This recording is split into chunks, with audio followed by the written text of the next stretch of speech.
Hey everybody, I'm your host Dee Dee Vergados of miraclesofmind.tv, and boy, you're going to be riveted to your chair when you see who our guest today is. Talk about the power of the mind. We have James Dayley here. Welcome to the show. Well, thank you very much. James D. Dayley has been one of Utah's top mentalist and hypnotic entertainers for over 30 years. He became enchanted with mentalism and hypnosis after he had become a personal associate with the world-renowned psychic Uri Geller, the original spoonbender.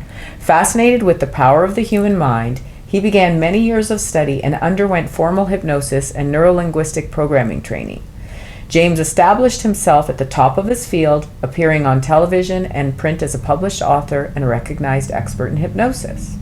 James is also a trainer in neurolinguistic programming and the magic of the mind. His creation, The Power of the Mind System, is an MP3 series on a variety of topics spanning from hypnosis for insomnia and weight loss and into the more metaphysical topics such as astral travel and how to have luck at the casino. So, James, tell us, how did you come to meet Uri Geller and become an associate of his? Well, it really comes down to the simplicity of this. I was born and raised in Hawaii. Hawaii, I find, is a very magical place, and I always seeked out magic in every form, every method. Back in 1974, I was a senior in high school, and I heard a news report on the radio.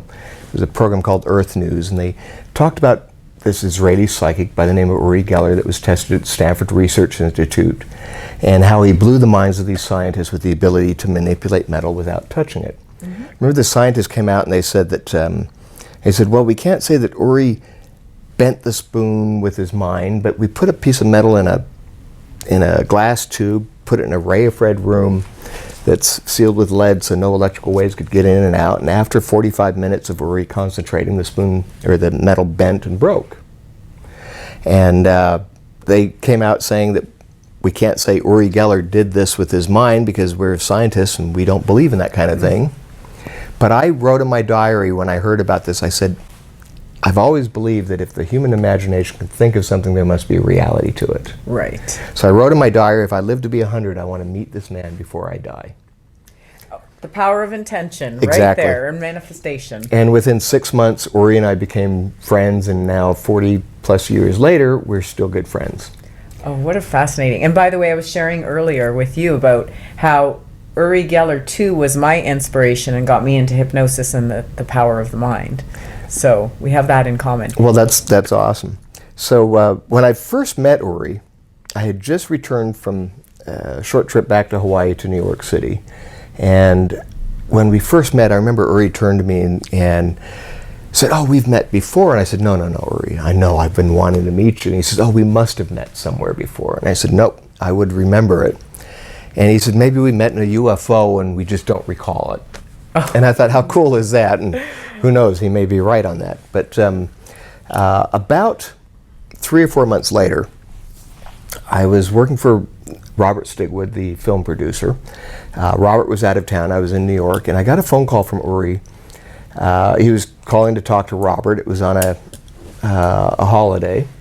And I said Robert was out of town, and he said, "Well, what are you doing?" I said, "Nothing. I'm kind of bored. I don't know many people." And Uri said, "I don't know many people in New York, so why don't you come on over to my apartment?" And I got really excited over this. I thought, how cool is that? Uri's invited me to his place. Prior to that, I had bought a brand new watch, duty-free in Bermuda while I was there on a trip. It was a Porsche watch. It was the Porsche chronograph. It was the year Porsche Motor Company came out with their own watch.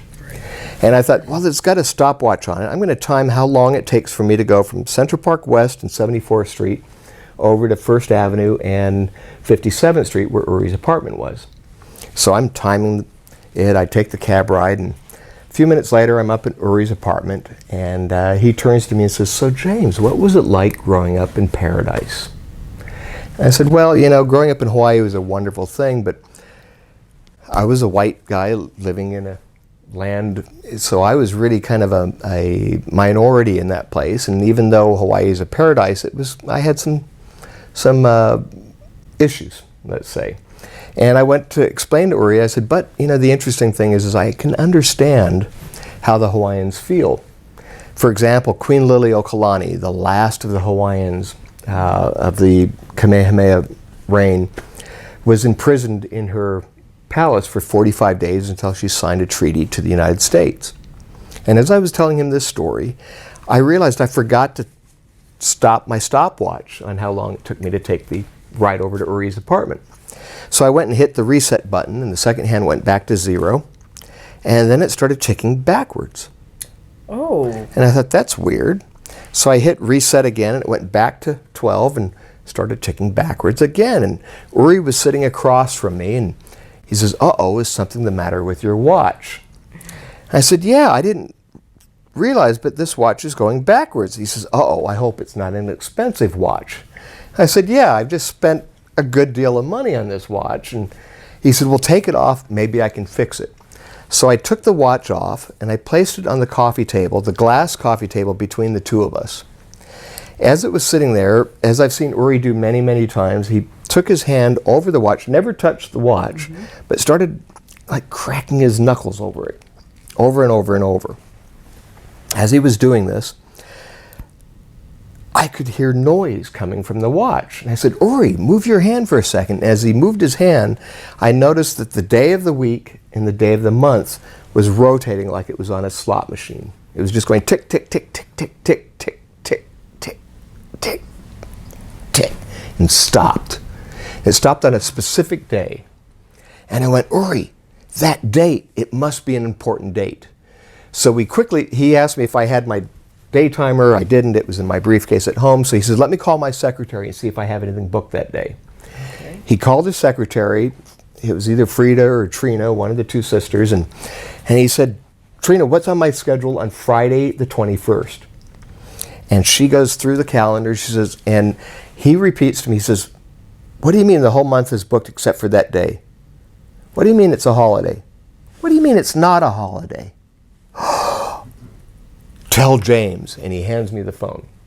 Trina gets on. She says, I don't know what Uri's all excited about, but we've got the whole month is booked except for that one day. But it's a holiday. But it's not really a holiday. It's only a holiday in Hawaii. It's something called King Kamehameha Day. Oh my gosh. I'm telling Which, ironically, I'm telling him the story about Kamehameha. 2 weeks later, I'm in California. And you know what it's like if you wear a watch and you don't one day, you feel naked? Yes. And I didn't know when I'd get back to Bermuda. I did a lot of traveling back in the 70s. So I had the watch with me, and I remember I was in Los Angeles, and my sister Dory called and said, a bunch of us from Hawaii are in town. We're doing a luau. Can you come over? So I went over to the luau, and as I was getting ready to leave, and I remember I was wearing the watch because I didn't know when I'd get back to Bermuda. And I didn't even set it when I landed in LA. It was just kind of jewelry. And she says, oh, nice watch. And I said, oh yeah, and I start to tell the story. He says, but it's the correct time. And sure enough, it was 11:30 in LA. The watch was working, and it was the Friday the 21st. Wow. Well, it worked for about, that day, that moment in time. The next day, it stopped working again. I did finally send it back to the manufacturer, and I remember the guy in Bermuda about 3 months later showed me a cablegram. He said, the Porsche watch company contacted us, and they sent this cablegram back saying, what did he do to this watch? We've taken it apart, put it back together 3 times, and it still runs backwards, and they're not designed to run backwards.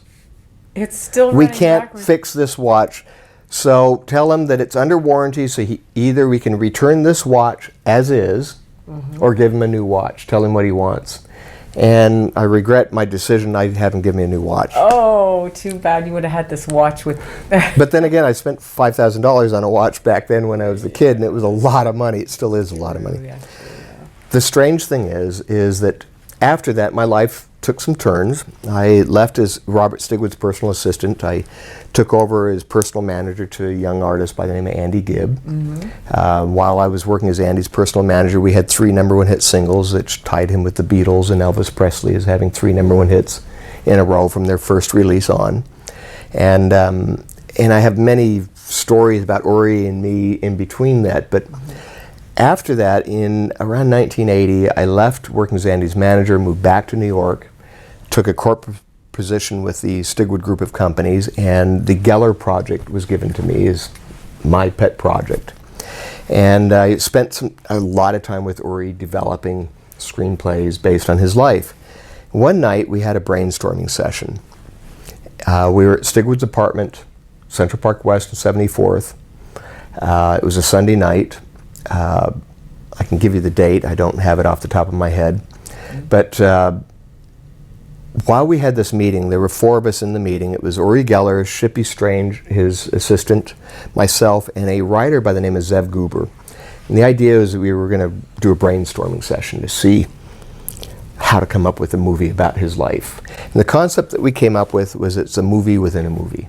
It was a movie about 3 people making a documentary about Ori Geller's life. And we're trying to come up with, how do you make a movie about somebody that's still alive? It's like, how do you end it? And suddenly Uri says, I've got the ending of the film. So we're all sitting there and he says, so we let these people make the documentary about my life with the idea that they're going to let me do a live broadcast via satellite to the world. And back in the 80s, that was a big deal. Nowadays with the internet, the world is a smaller place. But back then, a broadcast via satellite, there were a few. Elvis Presley did one. There were a few incidences. So we agree to do this, and Uri suddenly stops and says, so I'm doing this broadcast to the world. Suddenly I go, who cares about bending a spoon or a key? But what is a key except to open up doors? And maybe the reason I bend keys and spoons is to open the doors to our minds. He says, I've got it. So I stop suddenly. This is Uri speaking. And he says, and I say, who cares about keys and spoons? But now, with the population of the world listening to my broadcast right now, let's all focus on disarmament of nuclear weapons. Suddenly, bam! There was this explosion that hit the room. We all fell back in our seats. It was like lightning struck. I remember we all rushed to the windows to look out, looking over Central Park, not a cloud in the sky. But the room was filled with that electrical energy. And we recorded this whole brainstorm session. The last voice on the tape is my voice saying, let's check the tape to see if it recorded it. And we played back the tape, and you can hear the explosion. You can hear all of us gasping from shock from it and just totally blown away. Well, when we got finished with the meeting, the writer that we were hiring, Zev Goober, said, oh great, now all we got to do is find somebody to write the script, which is what we thought we were hiring him to do. So Uri and I privately met afterwards, and he said, tomorrow morning, why don't we both go out to bookstores and see if we can find an author that's written a book based on someone like Uri Geller, and see what we can come up with. So the next day, on my lunch break, I went into a Doubleday bookstore and said, I need a book about Uri Geller. Not about Uri, but about someone like Uri Geller. I'm looking for a fiction novel. And the bookstore keeper said, oh yeah, we got that book. It came in today. I said, no, I don't want a book about Uri. I want a book about someone like Uri. He said, oh yeah, we got that book. I said, show me what you're talking about. And he walks over to a stack of books called Gad. And I grabbed the book and I read the first paragraph. It said, Gad is a Wall Street broker in England that's got psychic powers that haven't been seen since the likes of Uri Geller. And I'm like, perfect, what I'm looking for. I flipped the book over to read about the author, and it's written by a guy by the name of Stephen Geller, which was an unusual name for me. And what even turned me on more is that this was his first novel, but he was a screenplay writer that took books and turned them into screenplays. And the one movie, when we first started developing the film with Stigwood, I said, this needs to be like Kirk Vonnegut's book, Slaughterhouse-Five, which jumps forward and backwards in time until the end of the movie it doesn't make sense. And sure enough, Stephen Geller wrote the screenplay for Slaughterhouse-Five for Kirk Vonnegut. I'm excited about this, so I picked up 3 books. One for Uri, one for Stigwood, one for myself. And I go back to my office and I'm reading it. About 4 o'clock, a lady shows up at my office. I had a lunch date with her. I totally forgot. She was a bit pissed off with me. And I told my secretary, look, I'm taking an early dinner. I'm out of here. And at dinner, I'm telling her about this book, Gad, and how excited I am. So, and I tell her that as soon as we get out of here, I want to go back to my apartment, call Uri, and tell him I got a copy of this book. So as we go back to my apartment, we get in the elevator to go upstairs. And on my key ring, I had 3 keys. the main door key, the deadbolt, and my office key. As we're in the elevator, I pull my keys out, and my office key starts to bend. And as it's bending, I could feel it bending. When I tried to push it, it wouldn't bend. I couldn't make it bend, but I could feel it and see it bend. And it bent at about that angle. And I'm excited. I go upstairs. I call Ori's house. His secretary says, "Oh, Ori's been trying to reach you. Where have you been?" I said, "I'm right here. Have him call me when he gets in." Right. Minute later, the phone rings. I answered it. "Ori." This is way before caller ID. And it's Ori, and I said, "Ori," and he says, "How'd you know it was me?" I said, "My key bent." He says, "What do you mean your key bent?" I said, "Never mind that. I got this news about this book." He says, "Tell me about your key." So I tell him about the key. He discovered Gad, the same book. We were both excited about it. About a week later, I decide one day I may want to tell this story. So I ought to write down in my diary the day my key bent. I open up the diary and I write down my key bent on this day, and I take a picture of the bent key and the picture of Gad. And I happen to notice that it was King Kamehameha Day. Oh my gosh. 4 years later. Life is a series of coincidences. Which is, how many times does a coincidence take place before you realize that there's got to be something more to this? So you have many things like this happening in your life all the time. Do you I not? think we all do, but it's, if you Yours focus are- in on it, you can Right. remember it. What, people have asked me when I've told this story in the past, why Kamehameha Day? Well, why has that become important? Maybe it was because I was telling him that story. Maybe it's because it's just a date that would symbolize. The date, by the way, is June 21st, which is Kamehameha Day. It's the only Hawaiian holiday of the year. And I do a spoon bending party every year on the 21st. So tell us, James, what other fascinating paranormal things have you experienced as a result of mentalism, hypnosis, being an associate with Uri Geller? Oh, where to get started on that? We have so many different experiences, so many different things that we go through in life. I mean, from the ghost that visited me when I was an infant or a kid in Hawaii growing up to the experience of today. But really, the ultimate thing is the thing that blows my mind about spoon bending is it helps open the mind. Okay. I do these PK parties, and like what I'm going to be doing at HypnoThoughts in the next few days is a PK party. It was a project that was basically developed by a rocket scientist by the name of Jack Hoke.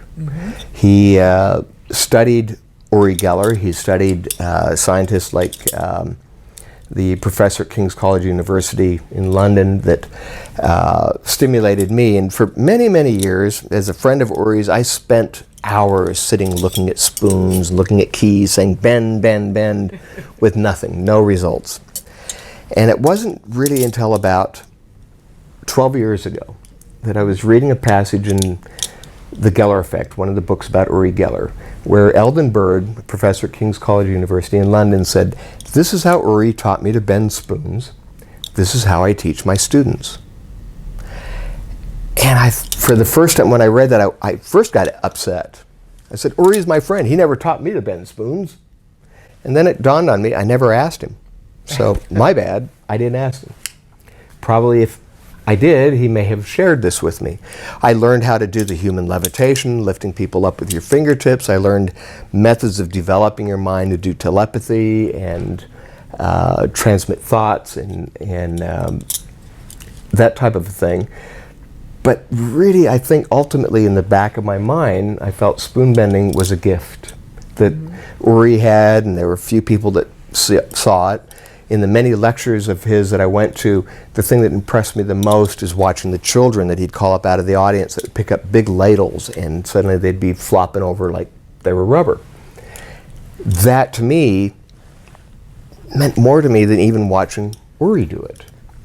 So when I read that passage from Eldon Bird about Ori teaching him, it made a paradigm shift take place in my mind, and that night I went home, took a spoon, and I sat like I've seen Ori do many, many times and started rubbing it, thinking bend, melt, break, bend, melt, break, just trying to cause it to bend.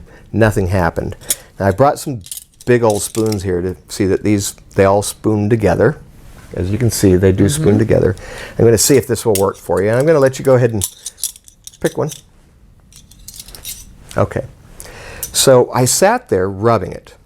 And when I say the paradigm shift took place, is suddenly it dawned on me that when people ask me, is this a gift or is this something that can be learned? My answer now is yes.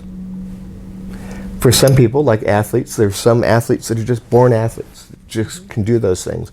But then there's other brilliant human beings that excel in their sports from putting hard work and effort into it. And suddenly it dawned on me, something that I've always believed in, is if the human imagination can think of something, there must be a reality to it.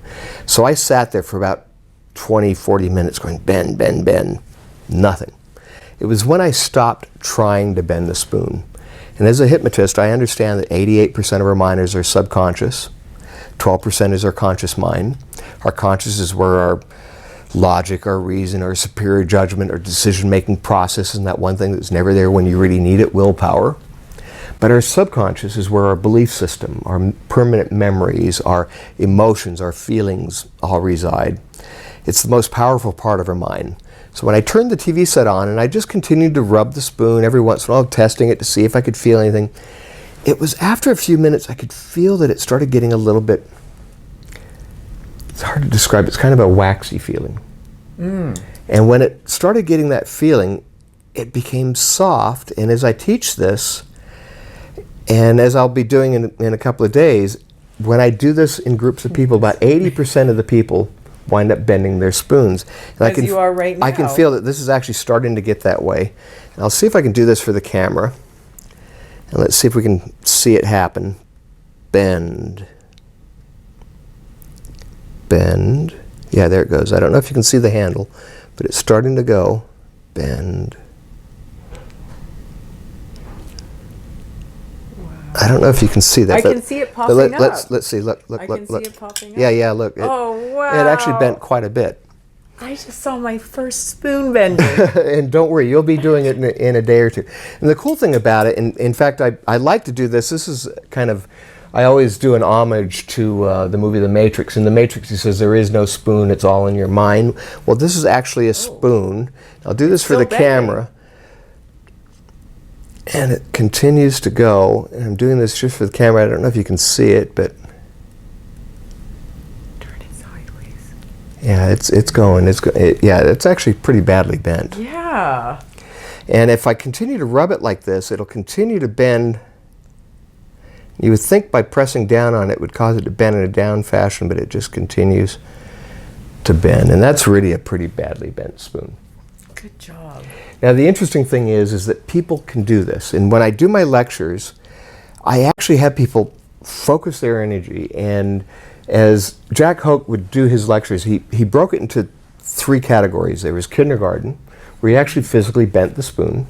Then there was high school, where you would take a piece of metal that was heavier that you couldn't physically bend and cause it to bend.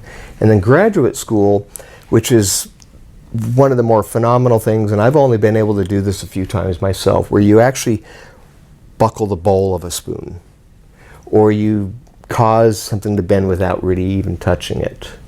And what's really wild about this is that when the metal gets pliable, it's hard to describe it, it becomes like rubber. Oh my gosh. And then it will get hard again, and it won't, yeah, it's not going to bend anymore. But that's a really badly bent spoon. And I don't think I could do that. No. Yeah. Well, I couldn't, sorry, I don't mean to. Well, that's okay. That's okay. I couldn't do that, that's for sure. I couldn't. And the interesting thing is, the first time I did this, I did a lecture with a group of 40 people. 39 people bent their spoons. I know a magician friend of mine that was there said, oh, I know all the tricks on how to do it, but I've never been able to roll up a spoon like that until this. And the interesting thing is even though there are many methods that are out there, when Uri did his very first television, not necessarily his first television show, but when he did the Johnny Carson show, which was kind of a pivotal moment in time, he failed on the Johnny Carson show. And The Amazing Randy, and there's tons of other magicians that have gone on saying, oh yeah, Uri failed. And Uri went on to say that he told me this personally, he said, after I did that lecture, and after I did that show on Johnny Carson, and nothing worked. He said it was because I was surrounded by all this negative energy. Johnny, who was an amateur magician himself, in fact, it wasn't until I learned some magic tricks that I used to think the great Karnak that he used to do. I don't know, you're too young to know Johnny Carson, but Oh, no, the great I know Karnak when he would have the big turban on. I didn't realize that was a magic illusion. I just thought he had it scripted, but it's actually a trick. And Johnny was brilliant at it. And I've watched the video with Johnny, and he was intently wanting to see Uri happen, but nothing worked for Uri. Uri went back to his hotel room that night thinking, oh, I'm a failure, I'm going to go back to Tel Aviv, my career is over. The next morning, the phone was ringing off the hook. Mike Douglas, Merv Griffin, all the major talk shows wanted Uri on the show. Then suddenly he realized that when he was surrounded by people that believe, his powers became stronger. The first time I did a spoon bending party, I had 40 people there that all wanted to learn how to bend spoons. 39 of the people there bent their spoons. The one person that didn't, I don't think she really tried. Oh. She had a few drinks. Her husband bent his spoon. In fact, we levitated him about 4 feet off the ground, and it was really quite interesting. But it's something that's really quite interesting. Now, a little side story to this. Last August, I got a call out of the blue from a producer from America's Got Talent. And they said, we want you to audition for America's Got Talent. We're coming to Utah for the first time, and we want you on the show. And I went, why me? And they said, well, we saw your YouTube channel, and you bend spoons, don't you? And I said, yeah. And they said, well, we want you on the show. I went, okay, I'll audition. And they had me go through this whole audition process, this pre-thing, and needless to say, I didn't make it on the show, and I'm kind of glad. And part of the reason is that they're looking for people that are all excited. The thing I find that when I bend spoons, I get more excited over people's reactions than I do off of myself. And I think the main reason for that is that if I got excited about it, I'd be telegraphing a message to my subconscious that I don't believe that it's possible. It's just normal for you. And everyone that does this find that it's normal. And it's unusual. I remember I was doing a party for, it was a family reunion at my restaurant in Utah. And about 3 months after the party, the gentleman that the patriarch of the family said, James, you got me in big trouble. So remember that kid. And I remembered a young kid, he had to be about 4 or 5, maybe 6 years old, that he saw me bend a spoon like I just did. A few minutes later, he was off in a corner holding a spoon, and I watched it bending. Because they have kids don't know better. They've never been told. Yeah. They've never been told you can't do it. Right. So what happened was 3 months later, his grandpa got yelled at by the parents because they sat down to have dinner and every piece of cutlery in the house was bent. Oh my gosh. So when you talk about opening the mind, okay, the child didn't know any better, but how does, when you've taught people to bend spoons and through hypnotic trance or whatever, how has that opened their mind in a way that's been beneficial? Good example. There is whenever I've done these parties, and I call them parties because when your mind gets off of the seriousness of what this is, and you start having fun is how you do it. And the basic technique is really simple. You focus, you pick cutlery that kind of speaks to you, that tells you that it'll bend. You put energy into it, and then you let go. Right. And you think about other stuff, and you continue doing it. There was one kid that was at my first lecture that I remember when I came around and said, how are you guys doing? He says, well, I picked up this spoon and it bent a little bit, but then I got nervous and I put it down. I said, you don't need to be worried about it. He said, but then I noticed the table over there, that their spoons were bending. And suddenly I could feel it, and this one bent, and this one bent, and this one bent.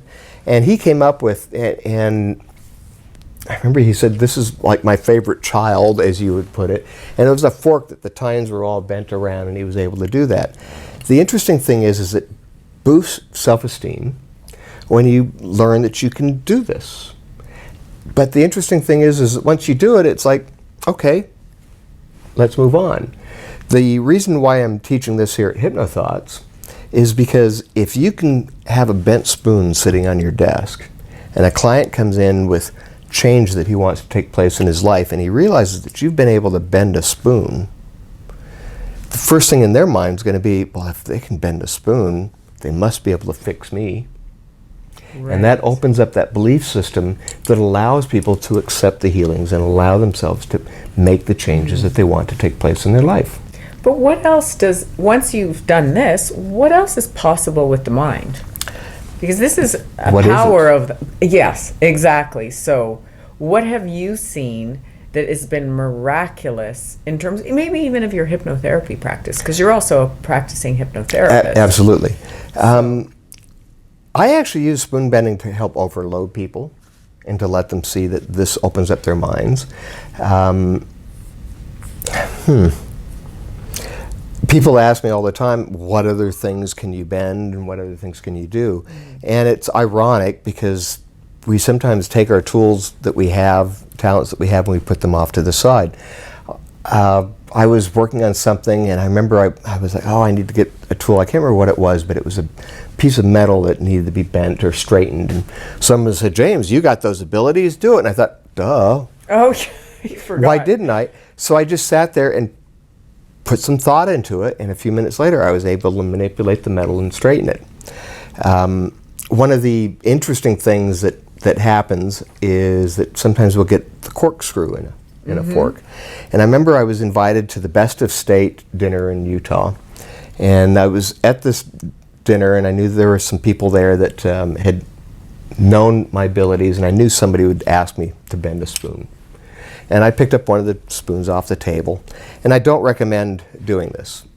People say all the time, oh, should we just pinch a spoon from the restaurant? It's kind of bad karma. Yeah. To steal something. And that's why when I go to restaurants and I do lectures and things, I always bring cutlery. I always tell people to bring their own because I don't want you to think that this is a special fork or a special spoon. In fact, most of the spoons that I'll be using, that I'll have for people to pick, I just picked up at Sam's Club.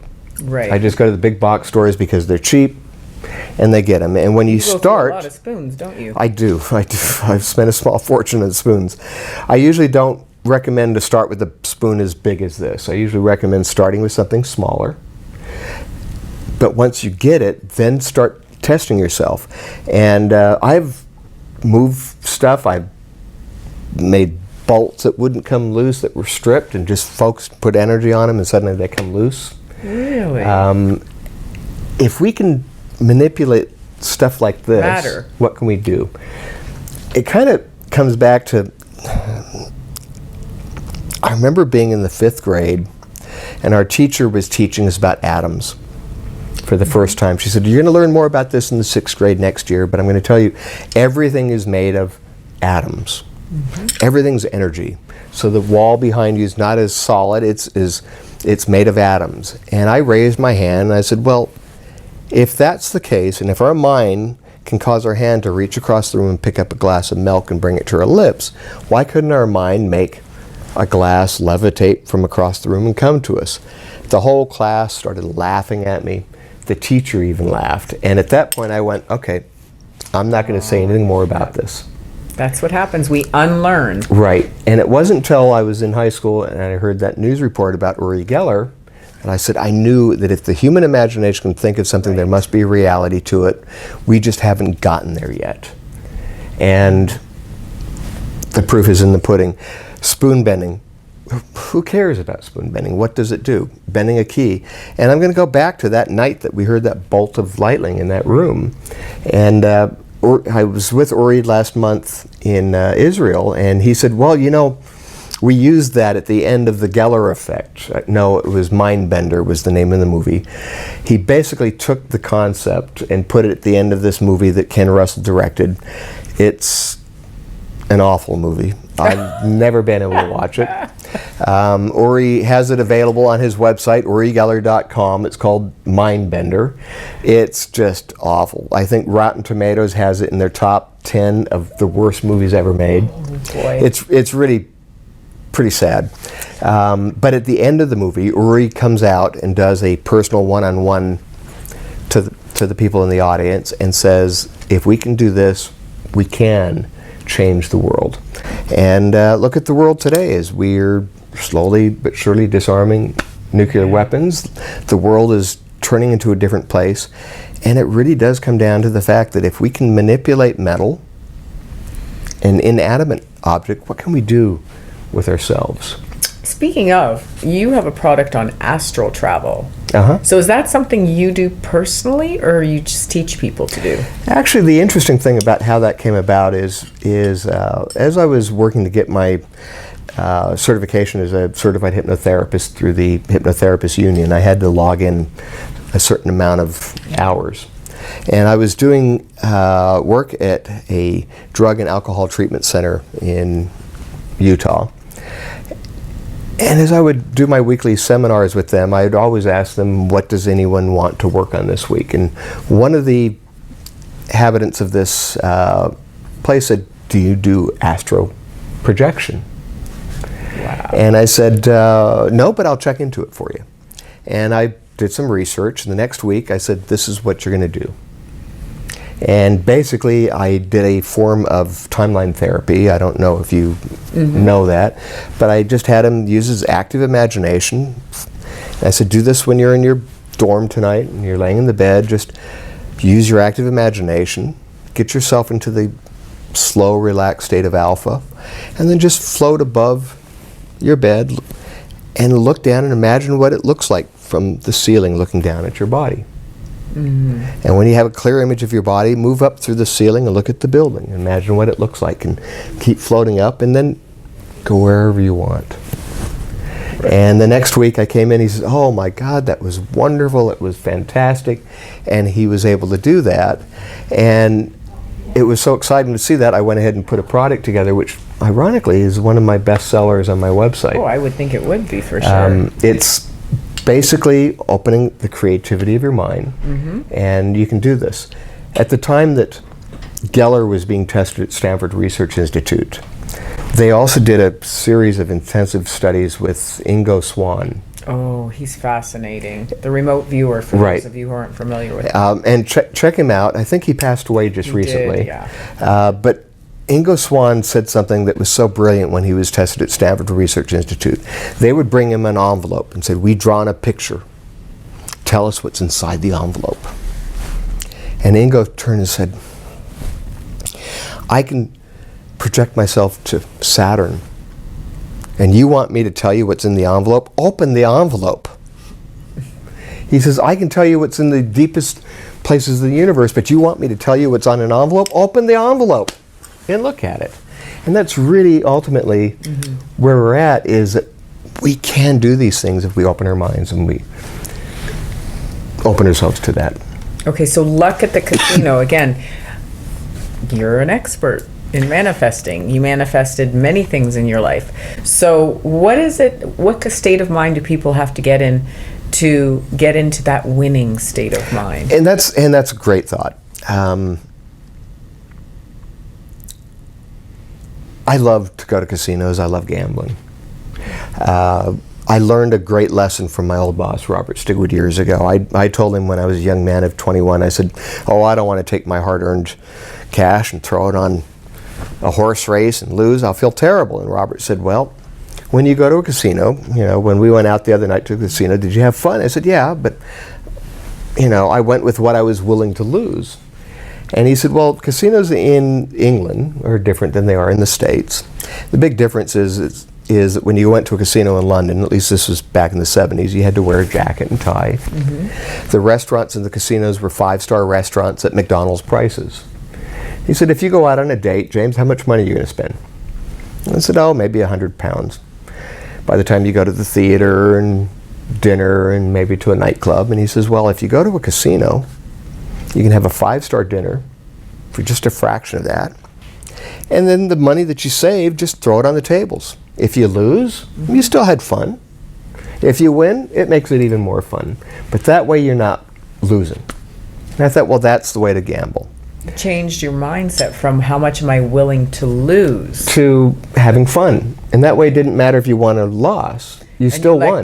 You let go, just like with the spoon bending, you let go. So I've had many people over the years, and for the longest time, Robert used to say I was on a winning streak that just went on, and it was crazy. But I was asked by some people, and I was actually hired to do a mentalism show at a casino in Nevada, in Wendover, which is close to Utah where I live. And before going out there, I thought, I want to have a product for them. So I put a hypnosis tape together, which actually is another. Astral Projection and Casino Luck are the two biggest sellers I got, ironically. To me, they were kind of the fun ones that I did. Yeah. But those are the ones people really are interested in. And the Casino Luck, so I put this tape together, and basically, as we know in hypnosis and in everything in life, is if you visualize something as if the goal is accomplished, the law of attraction will bring it to you. So in my Casino Luck hypnosis tape, basically, I get you into the headset of a winner. What it feels like to be standing in that line carrying your tray of winnings, waiting to cash out. I also teach the power circle, where you put a circle in front of you and you fill that circle with all of the skills and all of the people that you have in your life that are lucky, and you put that in that. And then you step into the circle and embrace all of this and then follow your instincts. The interesting thing is while I was on my way out, my significant other at the time, my wife now, Penny, had told me that she'd never won at casinos. So as we were driving out to Wendover, a 2-hour drive, I said, listen to this tape. She put the headphones on and she'd listen to it. We walked into a casino a few minutes after we arrived, and not 10 minutes after we were there, she says, James, I don't know what happened. I think I broke this machine. And she hit a $1,200 jackpot. Wow. And had never done that before. The other side of that equation is what happened to me, is that I've always believed that if I go to gamble, to take a stake, and I'll gamble what I'm willing to lose, and that way if I lose, no big deal. But I would gamble until I lost it or I won. After listening to this tape that I created, listened to it myself, part of it was to trust your instincts, and that when you go to a table or you go to a machine, you step into your inner circle, and you ask yourself if it's going to win or lose. And the interesting thing is that it's also given me the ability to walk away. And now I find that I've never lost at a casino since. And when I say I've never lost my stake. I used to play it until it was gone, and then, okay, that's it, I'm done. Now I'll go up and say, do I feel like it? And I'll play, and if the instinct says no, I'll get up and walk away, and I'll feel totally happy and confident about that. You're tapping into your intuition. Exactly. So it's helping people to not gamble as much as helping them to gamble. Well, but the key is to hold them. Right. Well, kind of, but it's also putting yourself in that mindset. Yeah. Anyone that's ever gone into a casino and won, and you're gambling with the house's money, you have a tendency to keep winning. Right. And that's because of the mindset that we have. When you go out and you say, oh, I gotta win, I don't want to lose, I don't want to lose, you're sending a message to the universe saying, lose. And it's really comes down to the law of attraction, is that we attract what we want in our lives if we allow that to happen. So excellent. All right, James, so if there was one thing that you would like to leave our audience with about what you believe is the power of the mind, something you really believe they need to know, what would that be? Believe in yourself and get rid of self-doubting beliefs. Really, if you just allow things to happen, as I said, the first time it really worked for me is when I stopped trying to bend the spoon, and I just let it happen. And I find that that's so true in everything that we do in life, is that whether it be something as simple as wanting to stop smoking, lose weight, be more successful in your life, is when we get rid of those self-defeating belief systems in our lives and we move forward. That's the key. Great. Thank you. It's been an absolute pleasure. It's been a pleasure.